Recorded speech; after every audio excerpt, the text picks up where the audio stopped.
if you look at VMware's roughly 20-year history, the first decade was us disrupting and growing, and the second decade was others coming after us to disrupt us, right? When a company gets large, you get very good at the math of the business, but you've kind of lost the soul of the business, which is, are you innovating at a very impatient velocity? Operate like the world's largest startup, make sure that you're operating at speed with scale. Don't delegate the storytelling. The story is the strategy.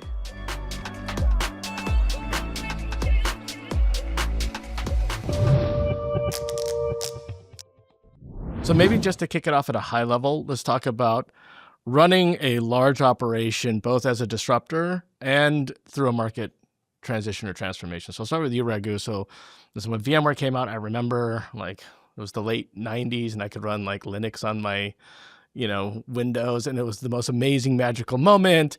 And then it really changed the industry. I remember when it became a $30 billion company, everybody was running it. It was a monopoly, but it also had to weather a number of transitions going forward. And so maybe just a bit about mindset as a disruptor, and then how that you evolved your mindset as a leader, and then maybe, of the org as you have to go through transformation yourself. Yeah, I think I would say if you look at VMware's roughly 20-year history, the first decade was us disrupting and growing, and the second decade was others coming after us to disrupt us, right? Yeah, That's roughly the VMware history.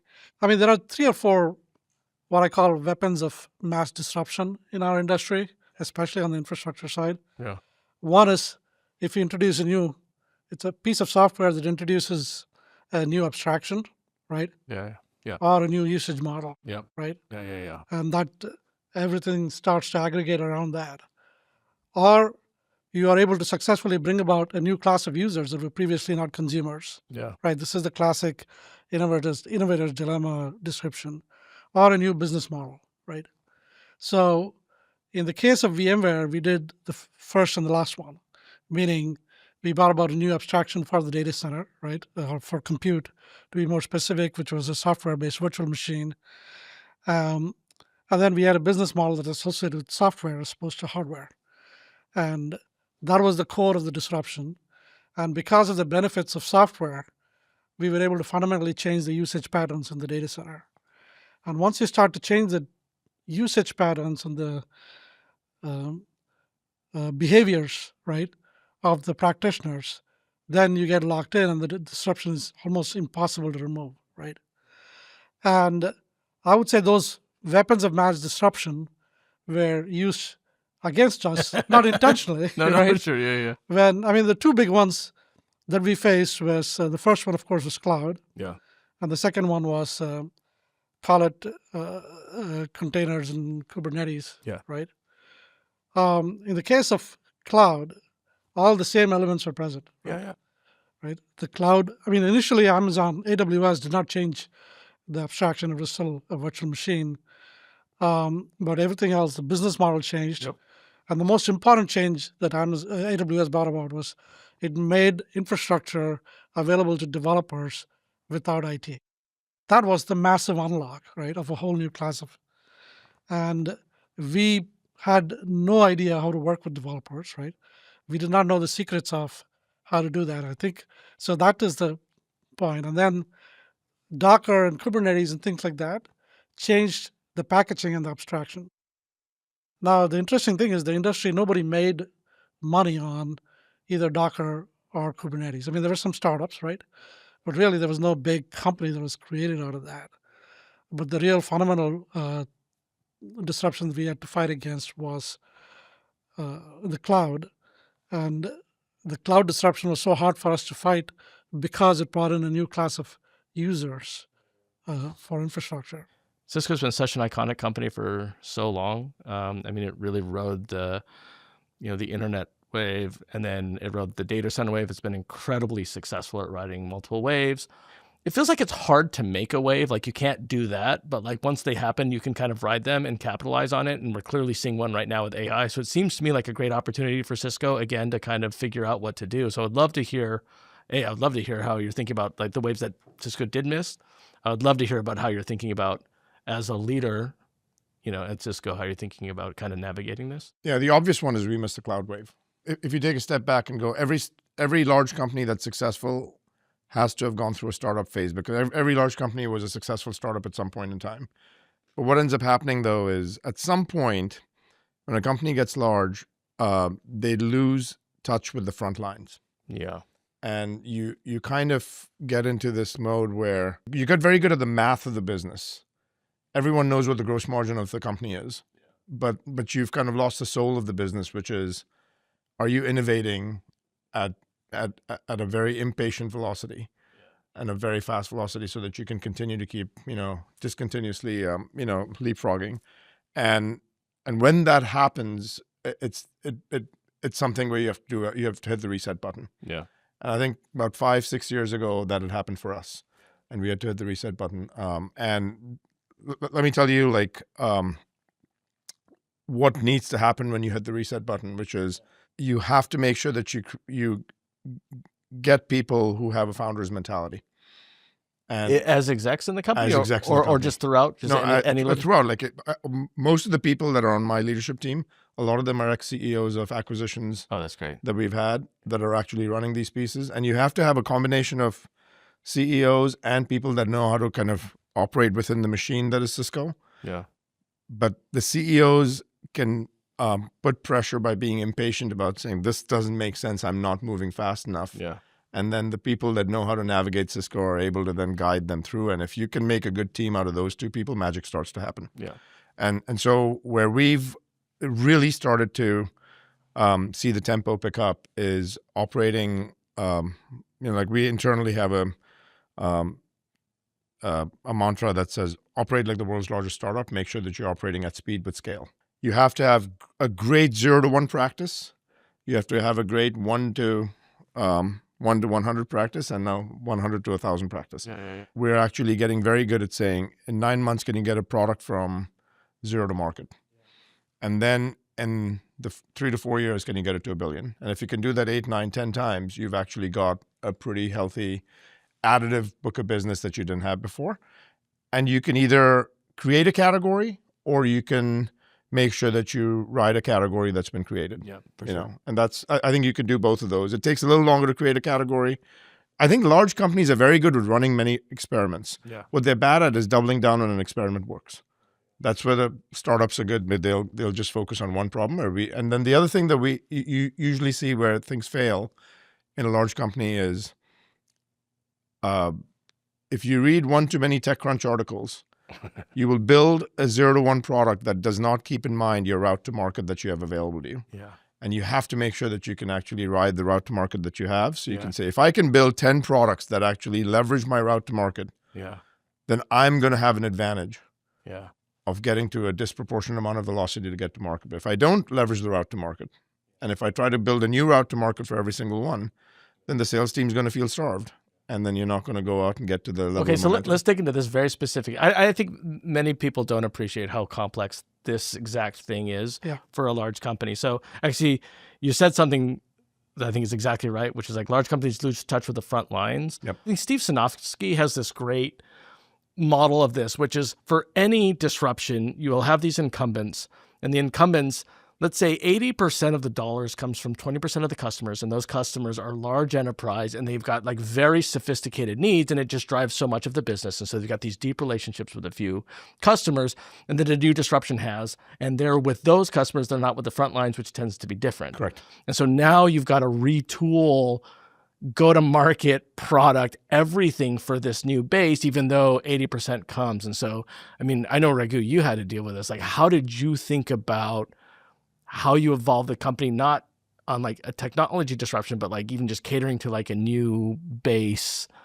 like on the go-to-market side, the marketing side, the sales side. What you said is spot on, because when you're talking only to your best customers, by definition, that's not where the disruption is coming from. Yeah, right.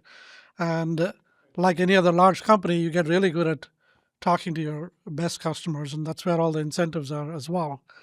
So, which is why companies deal with it in one of two ways, right? One is they fence off a different team to go approach this thing completely different, allowed to break every rule in the book, right? Or they go and buy. Yeah. Right? So we have at various times done both, right? There are certain classes of innovation where you can get by what I would say is close adjacencies, where if you're building a product that's closely adjacent to your original product, Yeah. you can take it from 0 to 1 through the existing sales force, Yeah. right? Because it's going exactly at the same user. Yeah. But if you're, for example, going at a different user, like we were doing with the Nicira and networking, Yeah. then you need to fence it off, and that's the experience What's so there. interesting about VMware, it's one of the few companies that actually did both pretty successfully. Like vSAN was storage. Exactly. You pulled it off. I don't know how. And then Nicira was inorganic and you pulled it off. I didn't know how. And so any lessons of inorganic, organic, the complexities. Yeah, I mean, I think you got to be very careful where organic is going to work. Obviously, everything starts from the product, right? For so many of us in the business, that's sort of a truth. And in the case of vSAN, to your example, it was a close adjacency, right, to the compute. But it's a different buyer, right? Isn't it? Is it? Yes. You tell me. I mean, you're the expert. Yeah. In fact, we had 2 iterations on vSAN, right? Initially, we said, hey, let's go after the storage buyer. That did not work as well. When we said, look, we're going to go expand the compute buyer's purview, I see. right? Yeah. Then it started working. So the go-to-market start to match together, right? And the other thing about going into existing categories is you got to be 10x better. You have to be 10x better. So in the case of storage, we were 10x better than having an external storage, at least for VMware use cases, right? And so that's why that worked. And by the way, that 10x better is a very counterintuitive thing for large companies to think about, because they always think about catching up, and no one wins by playing catch up, right? And so the asymmetry of coming at it from a different angle and being at least an order of magnitude better is something that you have to continue to keep pushing at and be the biggest skeptic, because most people will tell you that they're 10x better when they're actually 15% better, and 15% doesn't create an extraction of an incumbent. Just to finish that thought, in the case of networking, as you all know, it was a different way of operating a network, right? Yeah, totally. So that was the value proposition. Not necessarily 10x better. It was something that could not be done on a physical network at all. What do you mean you can program the network? What do you mean you can have virtual firewalls? Et cetera, that scale it well. I think it really, you have to understand the nature of the disruption that you're bringing to the market and then tailor the rest of the go-to-market around it. Yeah. And so that's why we chose different approaches in both cases. And you have to, the other thing that I would say to what Raghu said is you have to define very clear insertion points, because oftentimes... You mean in the market or in the company? In the market, right? So if you have an incumbent that's already in the market that's entrenched pretty well, a large company will typically try to say, okay, I'm going to go out and build something for the greenfield with an entire platform. But the reality is the market's not greenfield, it's brownfield. So you have to identify an insertion point where your competitor might be there, and then over time you have to make sure that you extract the competitor, which is not something that's intuitive to people. Because they're like, oh, I'm going to compete with them. It's like, no, you actually have to coexist first before you can displace. And so that requires a very open ecosystem-based mentality, which large companies sometimes can tend not to have. So one thing I've seen fail consistently, again, you guys are way more expert than I am, but is this kind of notion of, if a engineer spends 1 day a week experimenting, then maybe they'll come up with a great idea that changes the company. It just feels like that tends to not have enough momentum behind it to do something big. I've also seen fail, which is you take one large org and you say you've got to do 2 things. You've got to do the new thing and the old thing. It's just too hard. And so what seems best is kind of ring fencing. Ring fencing works a bit. best. And I think that Cisco in particular has a lot of experience with this type of stuff. And so how do you think, let's say you're in the AI wave, you're doing something disruptive. Let's say you've decided not to do inorganic, you're doing it organic. How do you think about structuring it? So the way that we structure it is you'll think of a 2-pizza team initially that you start with. Really small. And that team has agency, that team has air cover from the very top.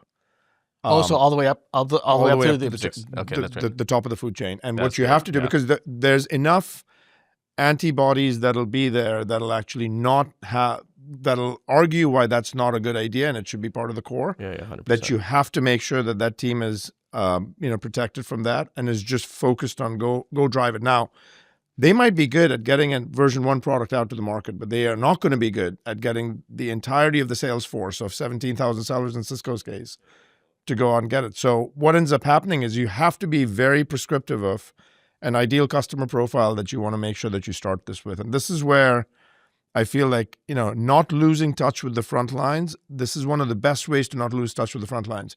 You start with a 0 to 1 project. Start from the bottom, because you never start a 0 to 1 project from the largest financial services institution. Exactly. Yeah. Right? You start from the bottom.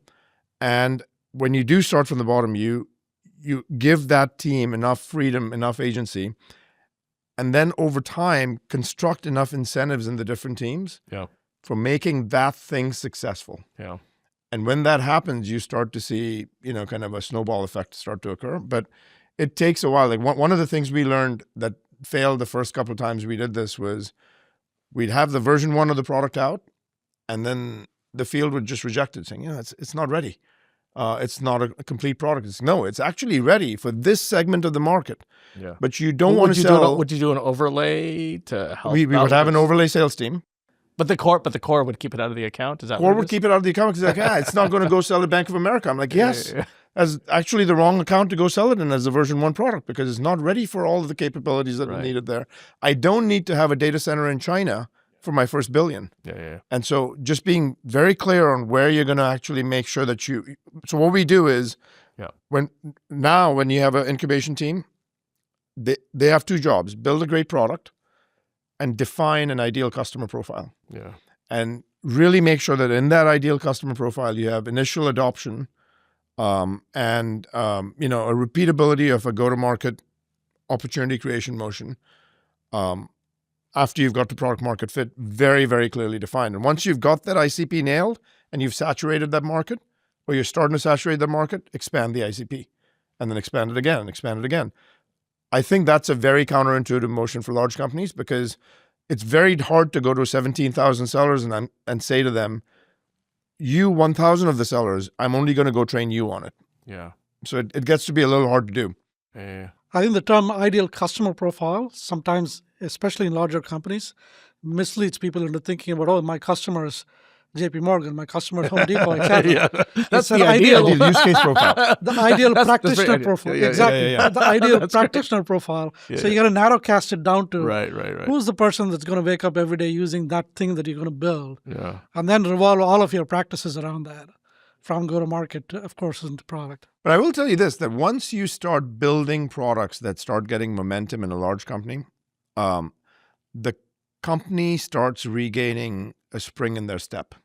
And I think Cisco is going through this right now, right? Like Cisco's got its mojo back. It's got its mojo back. Stock at all-time high. Congratulations. Well, those things you never know, how these things go up and down. But in general, we're pretty excited about the reception in the market. But the most gratifying thing is when you go into the internal audiences. Yeah. And you can feel the spring in the step on the employees. And why is that? Because we're starting to win again. Yeah. And most people want to come into the office wanting to win. Like, it's not like people I'm going to book it in. But what ends up happening is when you have 95,000 employees, you can tend to dissipate a message very quickly. Yeah. And so one of the best pieces of advice I was given when one of my board members, when I took over this job as head of product, he pulled me aside. He said, I'm going to give you one piece of advice. Yeah. And he was the ex-CEO of Northrop Grumman. I said, what's that? He's like, don't delegate the storytelling to anyone in the company. You go do it yourself, because you need one voice. That's great. That's really smart. Yeah. And it doesn't mean that I'm the best presenter in the world. But if one person doesn't tell the end-to-end story, who actually owns it, you start to fracture the story. And once you fracture the story, man, you start losing control of it. Totally. And so the story is so important. The best in the world at this is Apple. Yeah, of course. Right? Yeah, that's great. And you just want to be 10% as good as Apple. And I think we're really getting obsessed about that. And right now it's starting to work, because the clarity with which you can galvanize 95,000 people, when that starts to happen, you can start to feel a tempo in the business that's just very different. Yeah. In fact, I'll go one step further and say the story is the strategy. That is the strategy. Yeah. Right? Because human beings, suddenly 95,000 people together are not going to understand 5 bullets. Right? It is a story. So something that's unique to this wave, this AI wave that, Raghu, you've certainly seen, and maybe you saw a little bit of Box, was it's really this kind of consumer prosumer movement, which the internet was, right? Like which certainly Netscape was to begin with. I mean, it was like actually VMware kind of was. Actually not I just thinking about that right now, but like you paid $199 and then $249 and downloaded the product. I know, so I did. I did it as a college student, right? Yeah. And so And a lot of the companies being impacted are not consumer companies. I mean, they're like, deep enterprise companies. And so like, how do you think about navigating a wave where the buyer's not just like ICP for, it's the actual consumer? Is it like you sell to the people who sell to them? Like, Yeah, I mean, I think firstly, the biggest danger I would say for enterprises or even for startups is to look at this AI wave in the lens of previous waves. Yes, for sure, maybe there are some applicable lessons. This thing is so big and so different that you got to look at it from first principles. And it's particularly dangerous because we have like it didn't work in the past, but we created businesses around it. So like we have these kind of old like AI chatbot things that are actually quite different, but like I think we're used to thinking about the old AI, not the UAS. It's almost like it's got this, it rhymes with previous stuff, and so it makes us also almost like whatever OpenAI did broke every single rule of what was done previously, and they've actually wildly succeeded. So I mean, I think this is the new skill to learn for companies to learn as well. Yeah, you've got to, especially infrastructure companies or application companies, you got to almost ignore IT, right? That is the selling to the seller who's selling to the buyer internally. That chain is forever broken. I mean, SaaS broke it, but AI breaks it even further, right?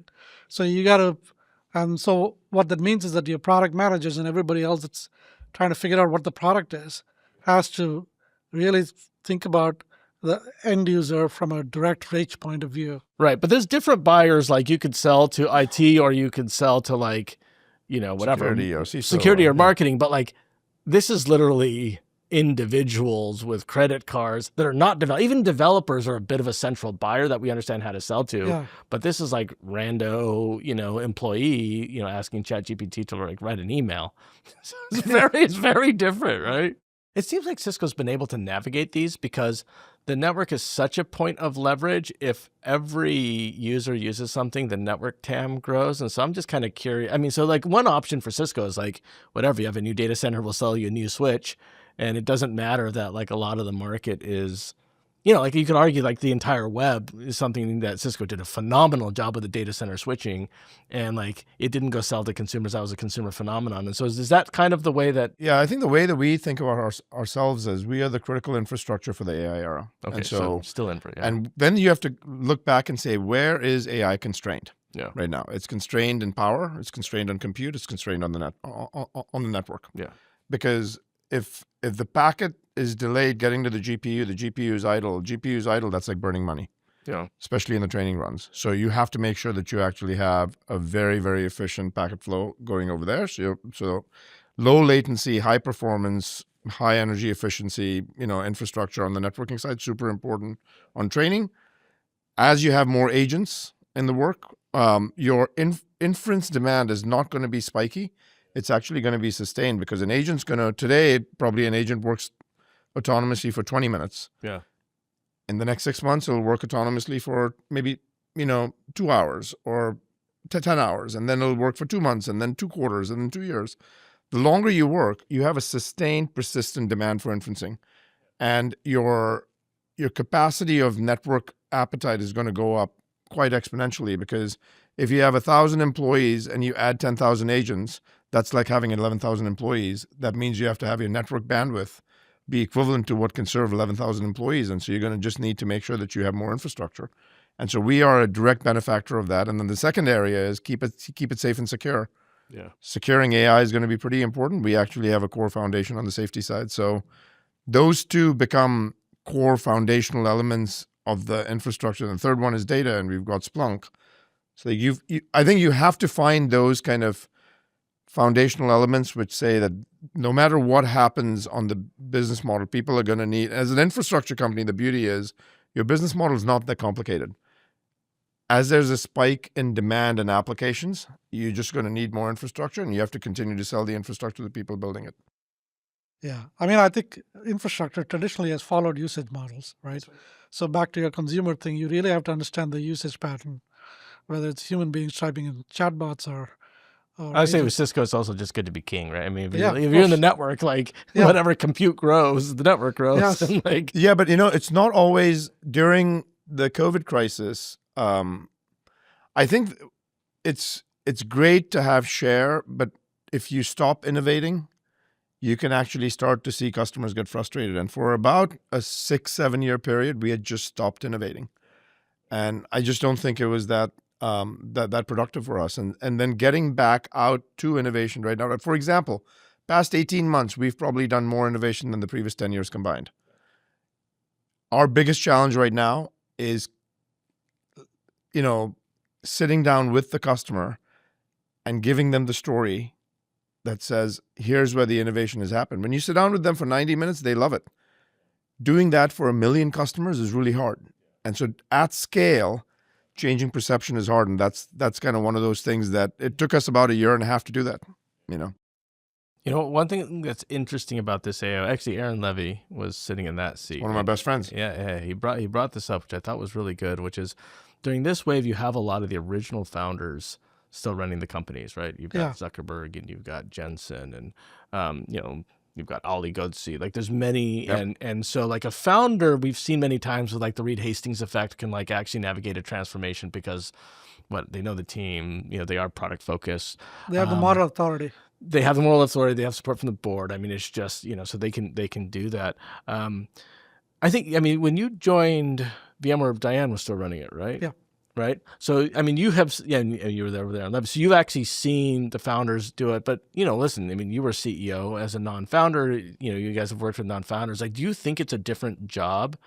Yeah, there are a couple of things that are where a founder has unique license. Yeah. Right. Yeah. But then there is the rest of it, which is how do you make the change happen? Yeah. Right. Like, how did you think about, you were just, CEO. You've been in the company so long, maybe you were virtually a founder. Yeah. So that actually is the first element of it is what is the technical and product credibility and license that your team is giving you, right? In my case, fortunately, I'd been there for a long time and driven a lot of the waves that VMware had went through. So I had some of that. But the other important thing that you need is early conviction on what to bet on, right? Because founders get much more time. The market gives them more time. Their board gives them more time. Their employees give them more time. Non-founders, for various reasons, and I don't know if you agree, you don't get the same amount of time. So what you got to do is you got to develop very early conviction about what the bet is that is going to drive this transformation, right? And then what is the narrative behind it, to your point earlier? And then how do you drive that into every aspect? The other part of it that you got to do, which founders naturally do, is, the overused phrase of the year probably is founder mode, right? You really got to own that change, every little aspect of it, right from every check-in to how the way it gets to the market, right? So those things are all common, but you're absolutely right. Founders have a better ability to do that because of the fact that they are founders and they're natural entrepreneurs. Yeah.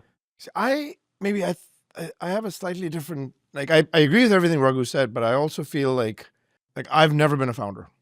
I have never felt like I'm not a founder of any company I worked for. Yeah, I would say you sure feel like a I feel like I founded Cisco, and this is my company, and I'm gonna make sure that we make it successful. And I think that owner's mentality is actually what's more important in my mind than a founder. And the way that I think about the owner's mentality is, you gotta make sure that you're extremely impatient.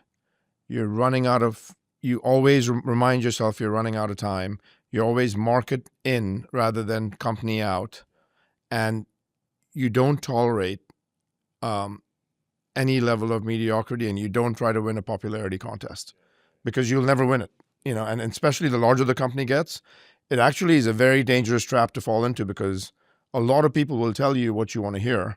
And so you almost have to work hard to surround yourself with people that are almost excessive critics, where they might actually have an extreme version of, they look at everything that's wrong with you and keep nitpicking on it. And you need to have some of those people around you that can tell you that so that you are constantly getting better. But I feel like I've never been a founder, and I always feel like I'm always an owner of the company I'm in. The other thing is, I think finding the truth is especially hard in a It's large so company. hard. Yeah. And that's another place where I think founders can get to the bottom of things more easily. And by the way, on that one, that's a really important point. In large companies, especially, we start to create versions of the truth and then start believing those versions of the truth. And that happens so frequently. And seeking the truth and going down to the facts of what is in fact not working, what ends up happening is, and especially, at a company like Cisco, one of the things that Cisco is really amazing at is it's a very compassionate culture. One of the things that Cisco is not that great at, because of the fact that it's a very compassionate culture, is we might not actually have very direct conversations sometimes. And so you have to make sure that when something is not good, you sit people down and say, we're failing. You have to use binary language. We're failing in this area. These are the 3 things we need to do to succeed. And if we don't succeed, there's an existential threat. And I need and expect you to do this to make sure that that happens. And I feel like it's very unnatural for people when someone comes in and then starts doing that initially. And you have to just break every mode of hierarchy. So I'll give you an example. When I first joined, I said, let's start doing design reviews with the WebEx team. And like, what are you talking about? Like, this is a member of the executive leadership team. Jeetu, you're too senior. We don't need to do design reviews. Then they started doing design reviews, and the senior vice presidents would come in and do design reviews with me. I'm like, no, I need to make sure that the designer and the PM and the engineer are actually doing the design reviews. Yeah. And so then they started working with and doing 8 meetings for prep before they came to me, because every layer would do the prep. That is a very common disease. Yeah. And so then one of the guys who was there said, stop this madness. Yeah. His name's Ty. He's a great engineer. And he said, we're going to learn when Jeetu learns. And this is a safe space, and all of us are editors. We keep our titles out. Yeah. Let's just start to make sure that we edit the code that's going to ship, right? And the moment that happened, there was an unlock in the team, and everyone started thinking differently, because then it became a safe space, and we were just, kind of critiquing each other's ideas. They were telling me I was wrong. I was telling them they were wrong. We were just debating back and forth, and the titles were left outside the room, and that created this magical, kind of purely the best idea wins. And I think in a large company, best idea wins happens very seldom. So you have to make sure you fight that urge to say rank wins. It's like the best idea has to win.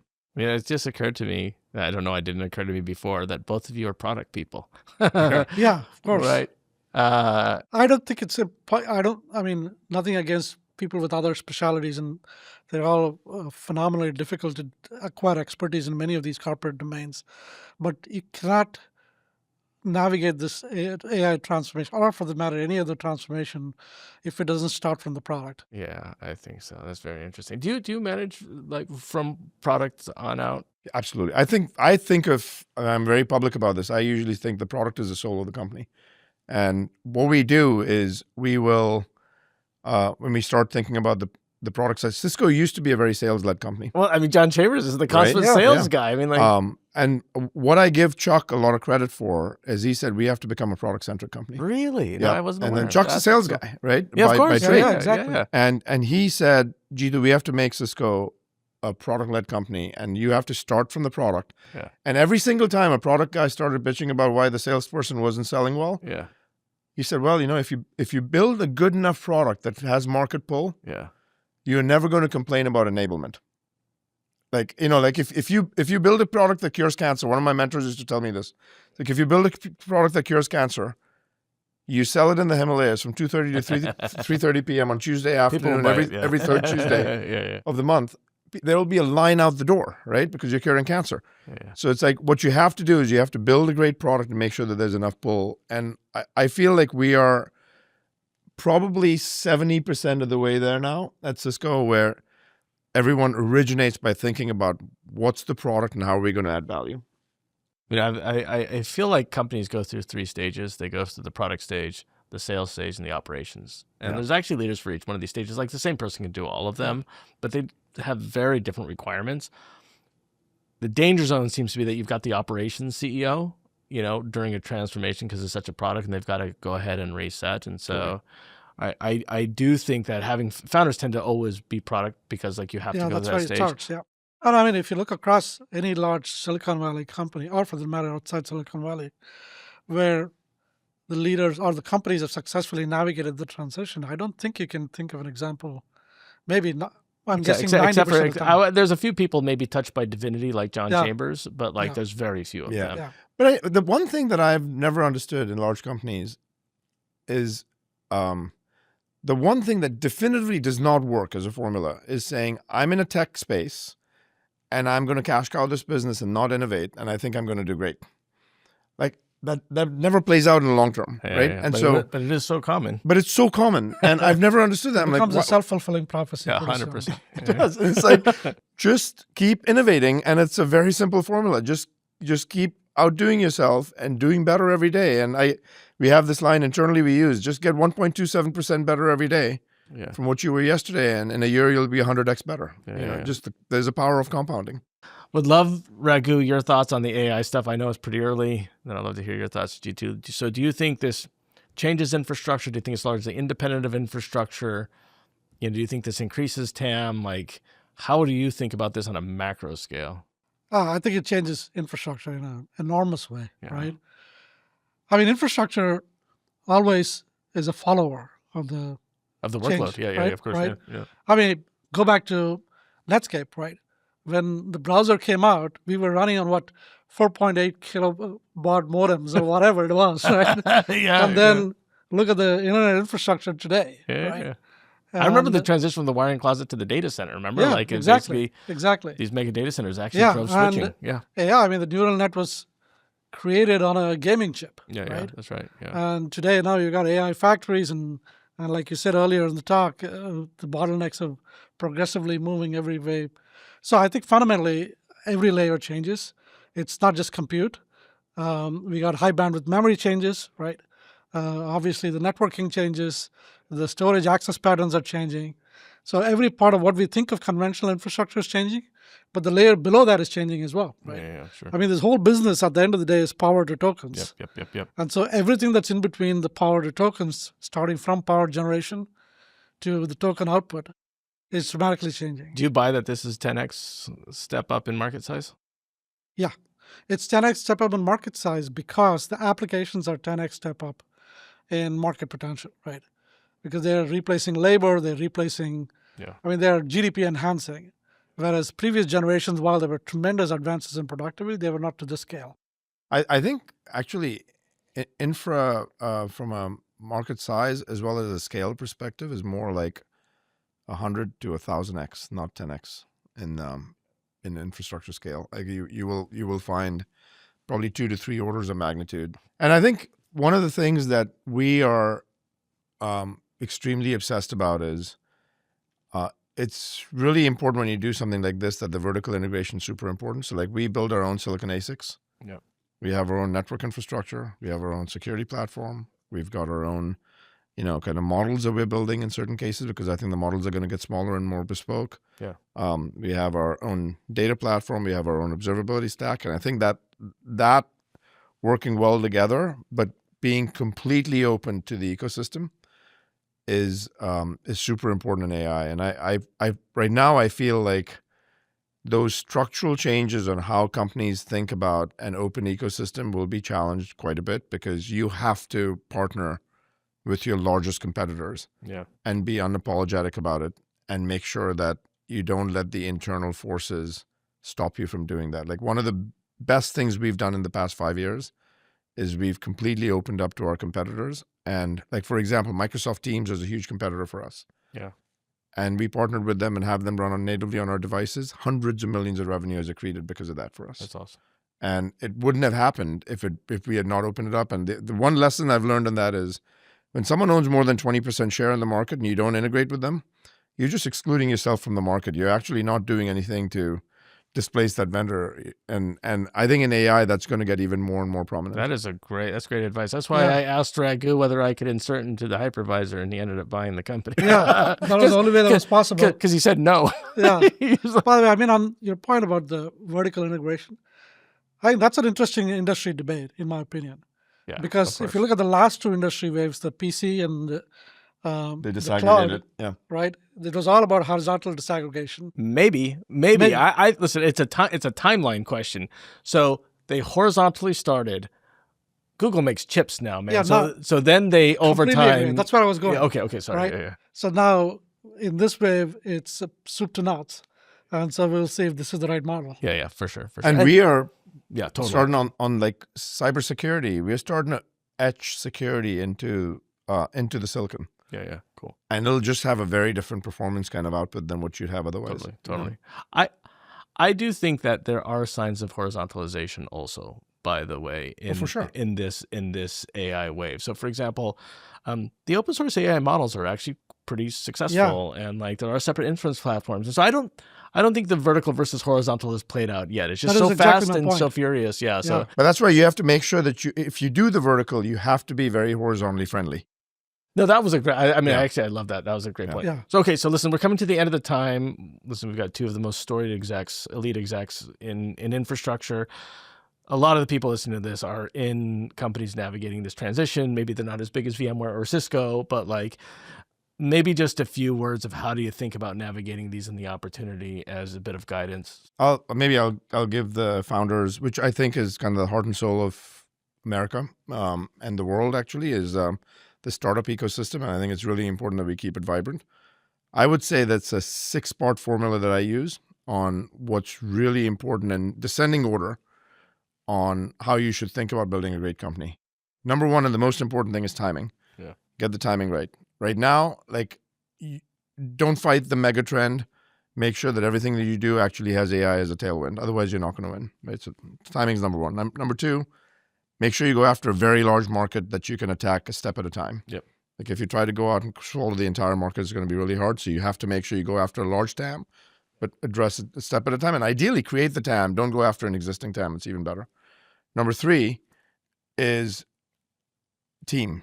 And oftentimes people will say, well, does team trump market? I actually think market always trumps team. And this is not my idea. This is Mark Andreessen. I agree. Yeah. You know, I think that's valid consensus, by the way. It's consensus right now. Right? Market always trumps team. Market always wins. Number four is product. I think you have to build a great product. In my mind, there's 3 parts to a product. Build a product that people love, that they talk to their friends and family about, because that's the only way you get to hundreds of millions of users. Number 2, get adoption and really understand retention and why it happens. And number 3, get to commercial relevance. Otherwise, it's a science experiment. Yeah. So timing, market, team, product. Number 5 is brand. Yeah. You got to build a brand that's actually identifiable, and don't try to have too much noise in the system. Just one message over and over again. Yeah. And number 6 is you got to have scale distribution. Otherwise, it doesn't work.